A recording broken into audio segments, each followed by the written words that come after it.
I want to tell you a story. And you may have heard the story before, but it makes a really good point to think about. This lady, and she was preparing her turkey for dinner on Thanksgiving.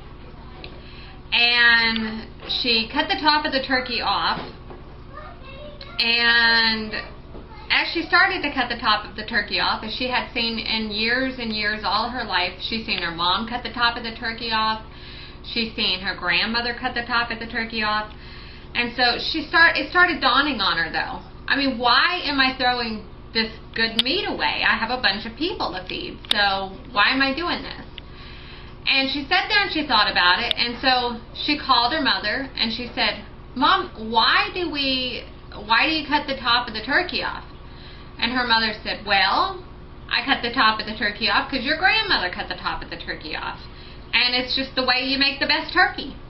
She wasn't satisfied with that answer, so she called her grandmother. And she said, "Grandma, you don't have a big crowd here. Why do I have to cut the top of the turkey off? What makes it so different than if I left the top of the turkey on?"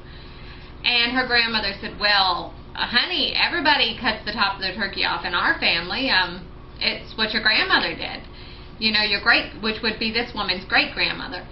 And she happened to have her great-grandmother still alive at like 97 years old. So she calls her up and she says, "Grandma, I have to tell you what's going on. I'm preparing this turkey for Thanksgiving Day. I have a huge crowd of people to feed and have a simple question. Because Grandma and Mom say that, you know, we're supposed to cut the top of the turkey off. And I'm wondering, why do I have to cut the top of the turkey off? Because it looks like a good piece of meat that why do I have to throw it away? Is there something else I can do with it?" And her grandmother said, "Well, honey, I always cut the top of my turkeys off because my pan was too small to fit the turkey in." So I'm just challenging you today, the things that you're doing, that your families always did, are you really doing them just because your family always did them? And is there a legitimate reason to why you're doing them? So you think about that. Till next time, see you later.